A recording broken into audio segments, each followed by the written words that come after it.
더 시스템. 동기부여 서적 100권보다 시스템 하나를 구축하라. 저자 스콧 애덤스는 1957년생. 지난 30여 년 동안 가장 유명하고 널리 읽힌 연재 만화 중 하나인 딜버트의 작가다. 평범한 회사원인 딜버트의 험난한 회사 생활을 시니컬한 유머를 녹여 풀어낸 이 작품은 전 세계 직장인들의 공감을 얻었고 65개국 이 영역의 신문사에 실렸다. 그는 크로커 내셔널 뱅크와 퍼시픽 벨에서 16년 동안 기술직 근로자로 근무한 후 1995년에 전업 만화가의 길로 들어섰다. 딜버트 법칙, 독버트의 1급 경영전략 안내서 등 다수의 베스트셀러를 썼으며 현재 샌프란시스코 교회에 살고 있다.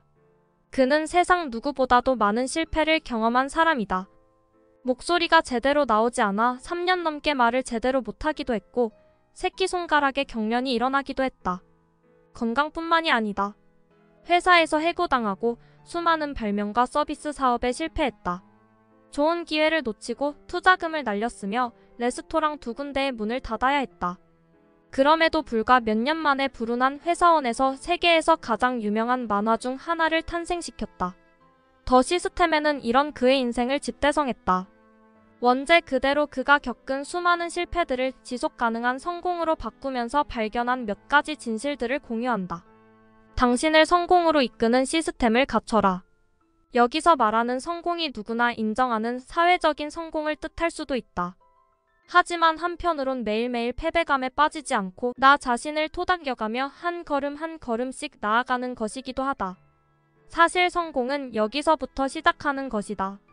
저자 스콧 애덤스는 더 시스템을 통해 수많은 실패에도 불구하고 결국 성공을 이루어낸 방법을 이야기한다. 그가 생각하는 성공의 첫 번째 요소는 개인적 에너지를 최적화하는 것이다. 이를 위해서는 시간을 들여 운동하고 올바른 식사를 하며 탄탄한 경력을 쌓으면서도 가족들, 친구들과 즐거운 시간을 보내야 한다. 이때 자책하지 않는 것이 중요하다. 정말 운동하기 싫은 날은 어떻게 해야 하지? 먹고 싶은 음식을 못 먹는 상황에선 어떻게 해야 하지? 더 시스템에 해답이 있다. 여러 가지 일을 두고 선택해야 하는 순간에 우선순위를 세우는 법도 명쾌하게 제시한다. 자신의 에너지를 최대화하는 방향으로 선택하라는 것. 책에서는 이를 차라리 이기적인 사람이 되어라라고 조언하는데 이를테면 이런 것이다. 회사 동료를 도와주느라 몸에 좋지도 않은 패스트푸드를 먹으며 일하지 말 것. 당장 마감을 앞둔 일이 있는데도 집안일을 돕느라 커리어에 해가 될 선택을 하지 말 것. 너무 당연한 듯하지만 실제 닥치면 고민하게 되는 상황들이 생길 때 시스템을 세워 시행하면 한결 편해질 것이다. 개인적인 에너지를 최적화했다면 이제 남은 것은 운이다. 운을 직접 통제할 수는 없지만 승산이 없는 전략에서 승산이 높은 전략으로 옮겨갈 수는 있다. 이를테면 한 가지 기술만 익히는 것보다 다양한 기술을 익히는 것이 성공 가능성을 높인다. 자아를 조절하는 법을 배우면 부끄러움을 두려워하지 않게 되고 쑥스러워하는 경쟁자를 물리치고 유리한 고지를 차지할 수 있다. 목표에 매몰되지 않고 운이 자신을 따르도록 하는 시스템을 갖추어 결국 인생에서 성공하고 행복해지는 방법. 이 모든 이야기들을 더 시스템에 담았다. 열정적이어야 성공한다고? 애덤 스콧의 더 시스템은 미국에서 대유행하고 있는 성공에 관한 책이다. 어떻게 하면 경제적 자유를 얻고 더 행복하게 살 수 있는가에 대해 저자만의 경험을 살려 설명하고 있는 책이다. 우리가 흔히 말하는 자기계발 서적이라고 생각하면 된다. 저자 애덤 스콧은 취업, 직장에서의 승진, 게임 사업, 레스토랑 사업 등 수없이 많은 일에서 실패를 경험한 사람이다. 천재와는 거리가 멀었으며 40대 중반에서야 큰 부를 거머쥐게 된 대기만 성형 인간이다. 그는 딜버트라는 만화를 통해 성공 가도를 달리기 시작했고 더 시스템에서 언급된 바에 의하면 그의 1시간 강연비는 한국 돈으로 1억 이상이라고 한다. 아마 지금은 그 이상을 할 것이다. 스콧 애덤스의 재산 순자산은 750만 달러로 추정된다. 한국 돈으로 환산하면 890억 원에 달한다. 1영억 부자가 될 일도 머지않았으니 작가의 역량에 대해서는 의심을 거둬도 된다. 이렇게 돈 많은 사람이 열정은 환상이라고 주장한다. 또한 목표는 패배자의 것이라고 폄하한다. 끊임없는 열정과 목표는 성공에 있어 필수 불가분의 요소라고 귀에 못이 박히도록 들었는데 패배자의 것이라고? 스콧 애덤스가 무슨 생각으로 그런 말을 했는지 한번 알아보도록 하자. 본문 내용으로 좀 더 들어가 보겠습니다. 열정이 환상인 이유. 대학생 때 과외를 쉰 적이 거의 없다.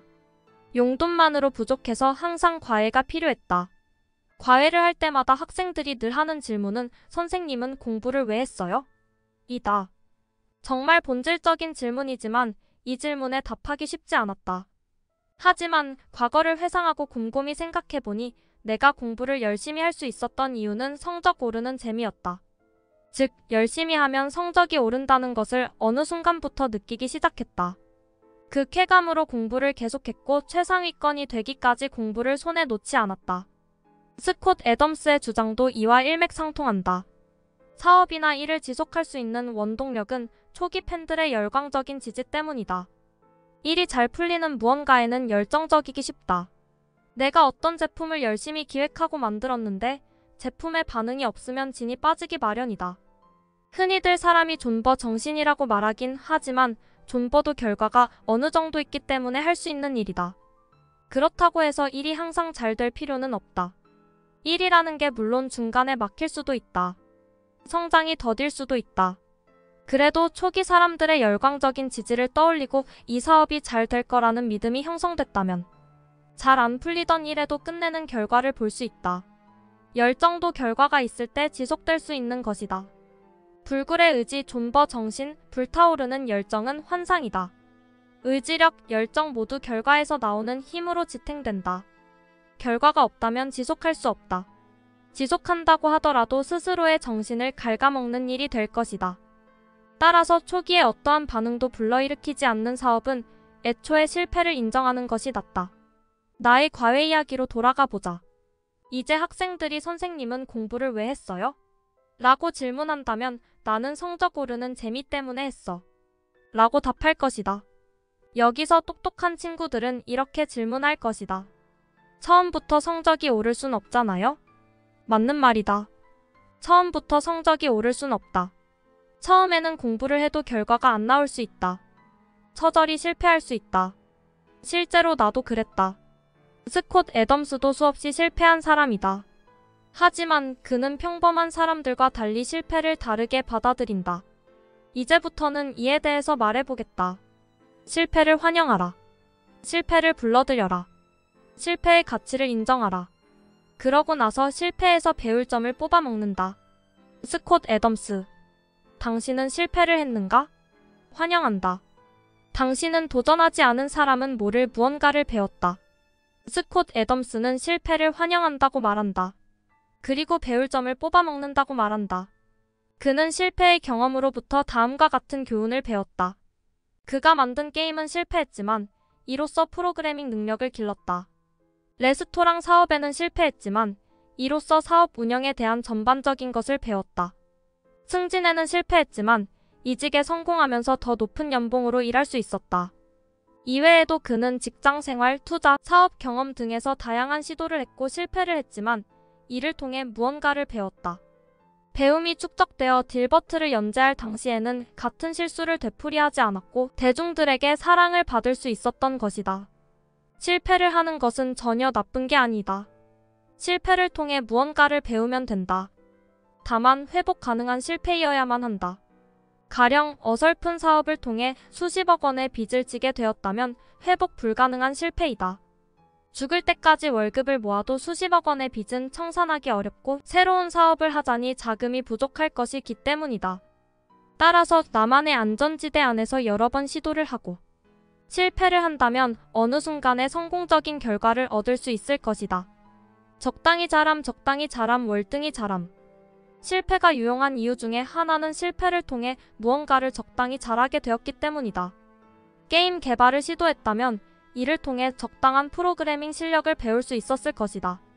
레스토랑 사업을 시도했다면 마케팅부터 시작해서 회계, 노무, 세무 등에 대한 전반적인 지식을 얻었을 것이다. 두 가지 영역을 적당히 잘하는 것은 하나를 월등히 잘하는 것보다 낫다. 월등히 잘하는 것이 세계 1%의 수준이 아닌 이상 그 기술 하나로 먹고 살기는 힘들다. 꼭 세계 1%의 최상위권 실력이 아니어도 성공할 수 있음을 강조하고 있는 것이다. 우리는 성공을 원하기 때문에 실패한다. 아무것도 하지 않으면 실패할 일도 없기 때문이다. 실패하면서 우리는 분명 어떠한 기술을 연마하고 인사이트를 얻을 것이다. 내가 죽지 않을 정도로만 실패를 한다면 이러한 경험을 통해 언젠가는 성공의 반열에 오를 수 있을 것이다. 다시 한번 공부에 관한 이야기로 돌아가 보자. 이제 대화는 이런 식으로 흘러갈 것이다. 선생님은 왜 공부했어요? 성적 오르는 재미 때문에 했어. 처음부터 성적이 오를 순 없잖아요? 처음엔 실패를 할 수 있지. 하지만 실패를 통해 무언가를 배우고 잘못된 것을 개선한다면 결국엔 성적이 오를 거야. 여기서 학생은 한술 더 뜰 수 있다. 그런데 성적이 오를 때까지 어떻게 공부를 하죠? 금방 지칠 것 같은데. 이 또한 아주 예리한 질문이다. 이 학생이 게을러 터졌다고 비판할 수 있지만 그렇게 말하면 아이는 나를 꼰대라고 하며 학습을 포기할 것이다. 스콧 애덤스는 지치지 않기 위해서 목표보다 시스템에 집중해야 한다고 말한다. 우리가 목표보다 시스템에 집중해야 하는 이유. 새해가 되면 우리는 흔히들 다짐이라는 것을 한다. 예를 들어 나는 올해 학점 4.3을 받겠어. 이직에 꼭 성공하겠어. 주식 투자로 15% 수익률을 얻겠어. 등 건강, 재테크, 직장생활, 사업에 대하여 모두가 거창하게 목표를 세운다. 새로운 마음으로 열정적으로 꼭 목표를 이루겠다는 신념하에 말이다. 하지만 목표는 우리 정신 건강을 해롭게 한다. 목표는 정신 건강에 해롭다. 결과는 통제할 수 없기 때문이다. 주식 투자로 15%의 수익률을 거두는 것은 통제 가능하지 않다. 학점 4.0을 받는 것 또한 마찬가지이다. 사업에 성공하여 월 1력만 원을 버는 것? 그게 통제 가능하다면 모두가 사업을 하지 직장 생활은 하진 않을 것이다. 목표를 이루기 위해서는 운이 따라야 한다. 판단도 정확히 해야 한다. 즉, 목표를 이룬다는 것은 신이 내린 축복과도 같은 것이다. 설령 운이 좋아 목표를 이뤘다고 하더라도 목표를 이루기 전까지 우리는 행복감을 느낄 수 없다. 만약 월 1력만 원을 버는 것을 목표로 가진 사람이 111월까지 죽수다가 12월에 갑작스러운 행운을 맞아 목표를 이뤘다고 하자. 12월에 그 사람은 미친 듯이 행복할 것이다. 하지만 111월까지는 어떨까? 자신의 목표를 이루지 못했다며 자책할 것이다. 그 사람이 결과를 위해 열심히였음에도 말이다. 그렇기에 우리는 시스템에 집중해야 한다. 시스템은 원하는 것을 이루기 위해 통제 가능한 행동이라고 할 수 있겠다. 가령 살을 빼고 싶다면 올해 안에 마이너스 10kg를 빼겠어. 라는 목표를 가지는 것보단 살을 빼기 위해서 매일 30분씩 달리기를 하겠어. 라는 시스템에 집중하고 이를 실천에 옮기는 것이 우리를 더 행복하게 만들 것이다. 나만의 시스템을 세우고 그 시스템을 매일 지킨다면 늘 승리감을 맛볼 수 있다. 시스템은 통제 가능한 것이기 때문에 나를 배신할 일이 없다. 주식 수익률을 높이기 위해서 한 달에 한 권의 책을 읽는 것, 사업이 번창하기 위해 매달 신제품을 기획하고 출시하는 것, 학점 4.0을 받기 위해 매일 배운 것을 복습하는 것은 우리의 통제하에 있다. 중요한 것은 이를 지키는 것이다. 목표가 전혀 필요 없지는 않다. 목표는 있는 것이 좋다. 하지만 목표를 세우되 그 목표에 너무 집착하는 것은 어리석다고 생각한다. 목표는 나의 시스템에 대한 피드백을 줄 때 필요하다. 예를 들어 2020년에 10kg를 빼는 것을 목표로 세웠다고 하자. 이를 지키기 위해 하루 30분 구보, 30분 근력 운동이라는 시스템을 만들고 6개월 동안 이를 지켰다. 하지만 기대와 달리 4kg밖에 안 빠졌다. 그렇다면 내가 세운 목표는 시스템이 잘못되었다는 피드백을 줄 수 있을 것이다. 이를 반영하여 하루 1시간 구보, 1시간 근력 운동으로 시스템을 바꾸고 이를 지킨다면 남은 6개월 안에 6kg를 뺄 수 있을 것이다. 이렇듯 목표는 시스템에 피드백을 줄 수 있기 때문에 아예 없기보다는 가지고 있는 것이 낫다. 하지만 이에 너무 집착한다면 하루하루를 행복하게 보낼 수 없을 것이다. 목표보다 시스템에 더 집중해야 우리는 에너지를 얻을 수 있을 것이다. 다시 한번 과외 학생과의 대화로 돌아가자. 이제 대화는 아래와 같이 흐를 것이다. 선생님은 왜 공부했어요? 성적 오르는 재미 때문에 했어. 처음부터 성적이 오를 순 없잖아요? 처음엔 실패를 할 수 있지. 하지만 실패를 통해 무언가를 배우고 잘못된 것을 개선한다면 결국엔 성적이 오를 거야. 그런데 성적이 오를 때까지 어떻게 공부를 하죠? 금방 지칠 것 같은데. 목표는 세우되 어떻게 성적을 올릴 수 있을지 시스템에 집중하는 것이 좋아. 예를 들어 수학 1등급을 목표로 세웠다면 수학 문제를 하루에 30문제씩 매일 풀겠다는 너와의 약속을 하고 이를 지킬 수 있겠지. 그렇게 해서 네가 실제로 30문제씩 매일 풀었다면 설령 성적이 안 올라도 너 스스로는 굉장한 에너지를 얻을 수 있을 거야. 시스템에 집중하면 지치지 않고 노력할 수 있어. 이제까지의 내용을 요약하면 아래와 같다. 목표를 세우되 시스템에 집중한다. 시스템을 매일 지킨다. 스스로 피드백을 준다. 실패를 했다면 시스템을 바꾼다. 원하는 결과를 얻을 때까지 시스템을 만들고 실행하는 패턴을 반복한다. 언젠가 성공한다. 에너지를 얻고 더 성장하기 위해 더 높은 목표를 세운다. 여기까지 강력학 시스템을 구축하는 자세한 내용을 살펴보았습니다.